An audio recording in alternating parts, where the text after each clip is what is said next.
தொல்காப்பியம் தாளாட்டி கம்பன் சீராட்டி மூவேந்தர்கள் பாராட்டி போற்றி வளர்த்த அன்னை தமிழை வணங்கி எனது உரையை தொடங்குகிறேன். பொங்கல் என்பது தமிழர்கள் கொண்டாடும் ஒரு அறுவடை பண்டிகை. உழைக்கும் மக்கள் இயற்கை தெய்வமாக கருதப்படும் சூரியனுக்கும் மற்ற உயிர்களுக்கும் ஒரு நன்றியாக கொண்டாடப்படுகிறது. நாம் வருடம் முழுக்க எத்தனையோ பண்டிகைகளை கொண்டாடுகிறோம், தீபாவளி, கிறிஸ்துமஸ், நியூ இயர் என.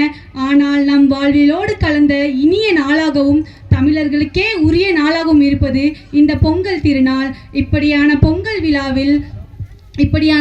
விழாவில் மக்களிடையே பகைமை மறந்து ஒற்றுமை உண்டாகிறது, நட்புறவு வளர்கிறது. நாம் போகி பண்டிகையின் பொழுது நமக்கு தேவையில்லாத பொருட்களை எரிக்கிறோம். அதே போல நம்மிடம் இருக்கும் தீய பழக்க வழக்கங்களையும் எரித்துவிட்டு நல்ல விஷயங்களில் நாம் ஈடுபட வேண்டும். இவை எல்லாவற்றிற்கும் மேலாக பொங்கல் எழுச்சி தரும் நாளாகவும் மகிழ்ச்சி தரும் நாளாகவும் இருக்கிறது. மாடுகளுக்கும் மனிதர்களுக்கும் இருக்கும் தொடர்பு வார்த்தைகளால் வர்ணிக்க முடியாத அளவிற்கு ஆழமான காதல், அழுத்தமான வீரம். ஒரு காட்டை நாடாக மாற்றியதும் காளைதான், ஒரு வீட்டை காப்பதும் காளைதான். ஸ்பெயின், மெக்சிகோ நாட்டில் நடக்கிற மாதிரி மாட்டு சண்டைக்கும் நம் தமிழரோட ஜல்லிக்கட்டுக்கும் தொடர்பே இல்லைங்க. ஏன்னா அங்கே மாடுகளோட சண்டையிட்டு அந்த மாடை கொல்றவன் தான் வீரன். ஆனால் நம் தமிழகத்தில் நடைபெறுவது ஏறு தழுவுதல். ஏறு அப்படின்னா காளையை தழுவுவது. காளையை அடக்குவதல்ல ஜல்லிக்கட்டு.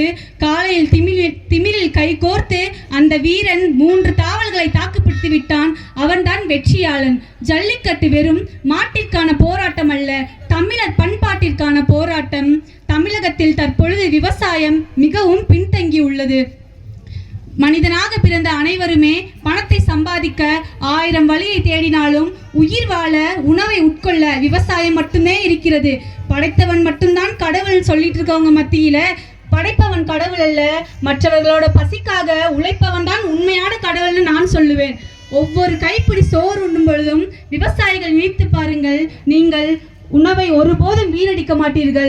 அவர்களுக்கு எத்தனை துன்பம் வந்தாலும், எத்தனை கஷ்டம் வந்தாலும், வறுமையிலும் வெள்ளத்திலும் வறட்சியிலும் மனதை தளர விடாமல் நமக்காக உழைத்து உணவளிக்கிறார்கள்.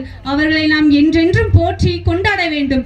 நாம் எத்தனையோ விளம்பரத்தை தொலைக்காட்சியில் பார்க்கிறோம், ஆனால் விளம்பரத்தில் ஈடுபடாத ஒரே தொழில் எது என்றால் அது விவசாயம் மட்டும்தான்.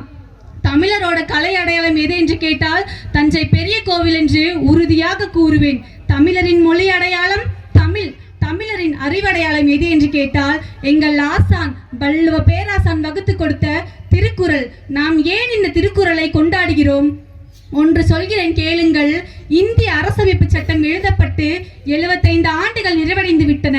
இந்த 75 ஆண்டுகளில் இந்திய அரசமைப்பு சட்டம் 101 முறை திருத்தம் செய்யப்பட்டுள்ளது. சட்ட வல்லுநர்களாலும் மேதைகளாலும் எழுதப்பட்ட இந்திய அரசமைப்பு சட்டமே 101 முறை திருத்தப்பட்டிருக்கிறது. ஆனால் நம் திருக்குறள் எழுதப்பட்டு 2000 ஆண்டுகள் நிறைவடைந்து விட்டன.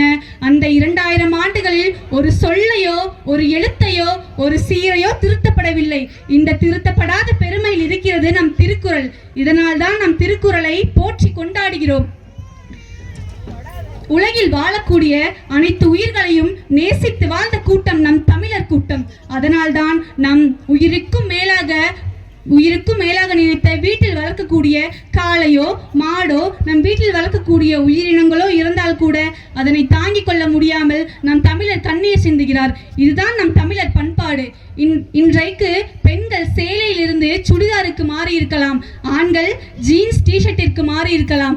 ஆனால் நம் எந்த ஒரு நல்ல நிகழ்ச்சிக்கு சென்றாலும் அங்கு முகப்பில் நல்வரவு என்ற வாசகத்தை யாராலும் மாற்ற முடியாது. இதுதான் நம் தமிழர் பண்பாடு. 3 தடவை தொழில நஷ்டம் வந்தா தொழிலை இழுத்து மூடுறவன் வியாபாரி. ஆனா 30 தடவை தொழில நஷ்டம் வந்தாலும் நெஞ்ச நிமித்திட்டு சேத்துல கால் வைக்கிறான் பாருங்க, அதுதாங்க நம்ம விவசாயி. இந்த விவசாய பண்பாடு தமிழகத்துல இருக்கும் வரை தமிழர் பண்பாடு என்னைக்குமே வாழ்ந்துட்டு தாங்க இருக்கும். எந்த ஒரு பண்பாட்டிற்கும் கிடைக்காத வெற்றி நம் தமிழர் பண்பாட்டிற்கு கிடைத்திருக்கிறது. ஏனென்றால் ஒரு மனிதன் எப்படி வாழக்கூடாது என்பதை கற்றுக் கொடுத்ததை விட ஒரு மனிதன் அகவாழ்விலும் புற வாழ்விலும் எப்படி வாழ வேண்டும் என்பதை கற்றுக் கொடுத்திருக்கிறது நம் தமிழர் பண்பாடு. அறுவடையில் உணவு கிடைப்பதில்லை, ஆண்ட்ராய்டில் கிடைக்கிறது உணவு என்ற நவீன உலகில் நாம் ஓடிக்கொண்டிருக்கிறோம். இதற்கு மத்தியில் நம் காது குத்து வரை, கல்யாணம் வரை, எந்த ஒரு நிகழ்ச்சிக்கு சென்றாலும் உணவோடு சேர்த்து அன்பையும் பாசத்தையும் சேர்த்து பரிமாறி நம் தமிழர் பண்பாட்டை பின்பற்றுகிறோம். நாம் தமிழர்கள் இருக்கும் வரை என்றைக்குமே நம் தமிழர் பண்பாடு உயர்ந்துகிட்டே தான் இருக்கும் சொல்லி என் உரையை முடிக்கிறேன். நன்றி, வணக்கம்.